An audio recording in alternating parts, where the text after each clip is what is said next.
My name is Kimberly Jones, and this is my Capstone project. So I did my Capstone clinical in the perioperative area at UK Chandler Hospital. I worked with Kim Ferris, who is the Employee Educational Manager of the perioperative procedural area. So she's responsible for the employee education for all the new employees who come in, whether they are full-time employees, travelers, nurses, scrub techs, anybody who is involved in the perioperative procedural area, she has her hands in it. So she is responsible for doing all the new employees in the perioperative area's schedule when they come in and their learning objectives and orientation. So she sits down with each one of them, puts a schedule together, what best fits them as well as the unit, to make sure that they get the education that they need. She makes sure that all their paperwork is done, and she also gives them gets the paperwork done so they can get badges and access to all the floors and doors that they need to do their job, as well as the time clock, making sure that they can clock in and clock out so that their time is recorded. So she also is responsible for doing swarms when it comes to the unit as well, and she organizes it and arranges it. So my learning goals was to work with the nursing staff in the OR procedural area for educational trial of the new product, BearPaws, for the surgery and procedures. So June is National Normothermia Month, so this was really good and tied in. So it was also, my learning goals was maintaining patient normothermia surgical and post-operative. It was a critical element on preventing surgical site infections and other complications such as metabolic acidosis, cardiovascular effects, increased respiratory distress, and surgical bleeding. So my learning objectives and how they were accomplished. So I had to evaluate the current method of use for normothermia, which was the bear huggers, and analyze and compare the data on the new product, the BearPaws, versus the current product, the bear hugger, for normothermia. I also was going to assist in training the OR and procedural area of the new product on how to use the BearPaws for normothermia. So I accomplished by analyzing temperatures prior to procedure, during procedures, and recovery on the current use product of bear huggers times 1 week. And then I also analyzed temperatures prior to procedure, during procedure, and in recovery on the new product, BearPaws, for 1 week as well, and compared the two together. I helped with the reps in showing the pre-op, and in surgery I followed a couple cases, just make sure that they were using them correctly and how they were using them, and making sure that they were using them appropriately during their stay. So what I saw during my practical experience compared to what I was doing in the reading. So the biggest thing was patient safety and quality control regarding normothermia. So it's very important that patients maintain normothermia during their pre-procedure and recovery phases. So normothermia is 37 degrees Celsius, which is 98.6 degrees, which is our body's normal body temperature. So, and then the benefits of pre-warming. So I learned that just 30 minutes of pre-warming, anywhere between 1 to 3 degrees, can really assist in patients during the procedure and after effects when they are recovering, because just that 30 minutes can really make a difference in preventing body core temperature loss during the procedure, which is very beneficial. So what I learned in the reading in the lecture, so I didn't have to do a whole lot of reading since I was in the nurse residency program. So the part that I did have to do reading was compared to the quality and safety control of patient care, quality care, and patient centeredness, because it really made sure that the patient was safe and making sure the best outcomes for the patient.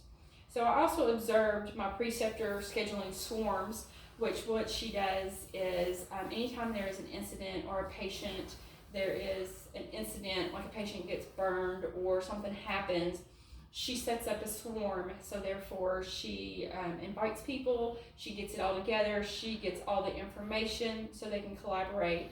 What exactly happened, go over the policies and procedures, maybe they need to change something. So they also take actions to make sure that this doesn't happen or to assess to see if there's a better way of doing things. So swarms are sometimes really good things. So the best practices. So after analyzation of the data, the old way, which was the bear hugger, versus the new way, the bear paws, the temperature result on average was only 0.02 degrees difference. So that's not really a whole lot of difference considering what they were. So the cost of the bear hugger per patient was $5 a piece, versus the bear paws, which was $12 a piece. So that $7 difference is very significant just for one patient. And also, just to throw it in there, the gowns that we use usually is about $9 a piece, but they are reusable. We do send them out to be laundered and do use them. So with the pros for the bear paws, so patients can control the flow of the air themselves to warmer or cooler. So it kind of also, the patient has the ability to regulate it, whether they're too hot or too cold, so they can adjust it as needed, which patients just love to adjust the dials.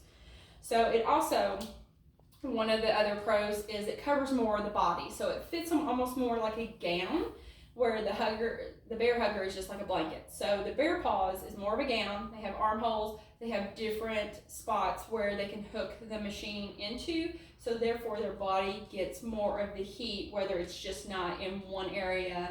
So it's really a great, and also during procedures, if it is adjustable, so it also has armholes, so the patient can put their arms through the arms, and it kind of really keeps them warm.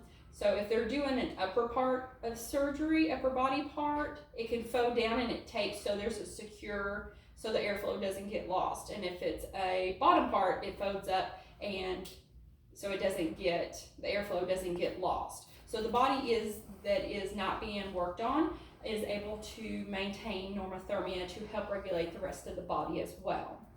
So the cons for the bear paws, most of the patients in the nurses in pre-op said that when the air is not blowing, it makes the patient sweat. So that's not really good. We don't want the patients sweating, because when you sweat, you get wet, and therefore you can get chilled, especially when you go into a procedure room when it can be a little cooler in there.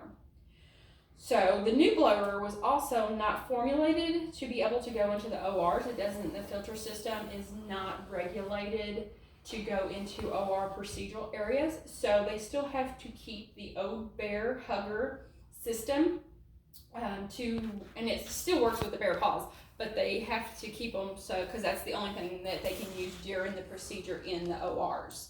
So in the end, they decided to stay with the bear hugger because it was more cost effective, and then they didn't see a really difference in the control temperature wise of the normothermia.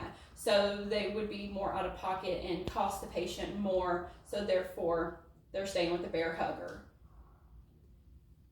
So this is the bear hugger. So it's more of a blanket, so it doesn't cover the whole entire body, it only covers a piece, and it can easily just slide off. It's bulky, it's just not as well as the bear paws, but it is more cost effective. This is the machine for the bear hugger. Patients can adjust it. It's on one adjustment setting. It plugs into the bottom of it, and it just blows warm air. But this is the one that has to be used in the OR. Where this is the bear paws, and it is wrapped like a gown. Patients can tie it. It's more comfortable. Patients feel like they are covered more, as well as, so this is where the bear hugger, the bear paws hooks up. So if they're doing a lower part of the surgery, it hooks there. If you're doing an upper part and the hugger needs to stay below, it hooks in there. If it's a lower part surgery, they can fold it up and it can hook into there as well.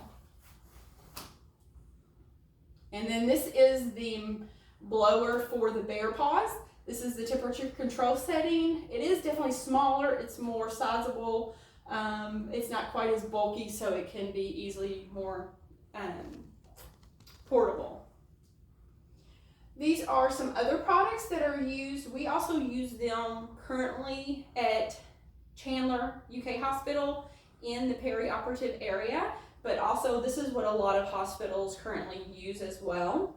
So this is our warming cabinet. So they can warm fluids, whether it be IV fluids, saline that they are flushing body cavities with, or anything like that. They also have blanket warmers, which we use for blankets to warm the patients as well. And then this is the IV fluid and blood product warmer. Both of them are good to be regulated at 37 to 42 degrees Celsius. That is the recommended setting. But this is a hotline fluid warmer. So all you do is just hook up, you put your fluids in the back, and there's a channel, and you hook your IV fluids or your blood products. So when it is going into the patient, it keeps the body core temperature regulated as well and keeps them warming. So the reflection of my personal effect on my practicum. So I really enjoyed, it's always very interesting to get to work in a different area.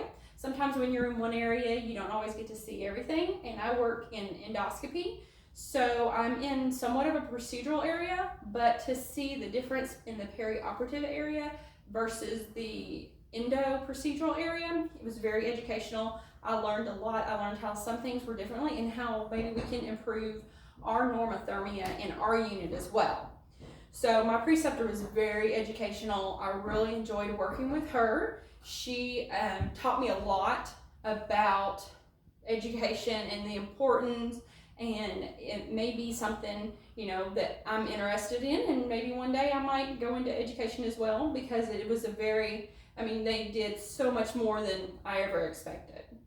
So since I do work in endo, our procedures that we do are very generally short. EGDs, colonoscopies don't last very long. So we don't do any of the normothermia products that they use in the perioperative area, the bear huggers or the bear paws. We use just blanket warmers. So we use our blankets. So they're not really regulated at certain temperatures. Some can be warmer, some can be cooler. So when we put them on patients, they're like, oh, it feels great. But then after 20 minutes, if they're still sitting in intake, it cools down. They don't get the effect of it. So therefore, we just keep giving them more and more and more blankets. So therefore, the bulkiness, the heaviness weighs on them. So if some of them, sometimes they have to wait for an hour. I think that the bear huggers or the bear paws, even just the pre-warming, the benefits that really can take effect for even just 30 minutes, even on short procedures, I think would maybe carry out a better outcome for patients. And then these are my references. Thank you.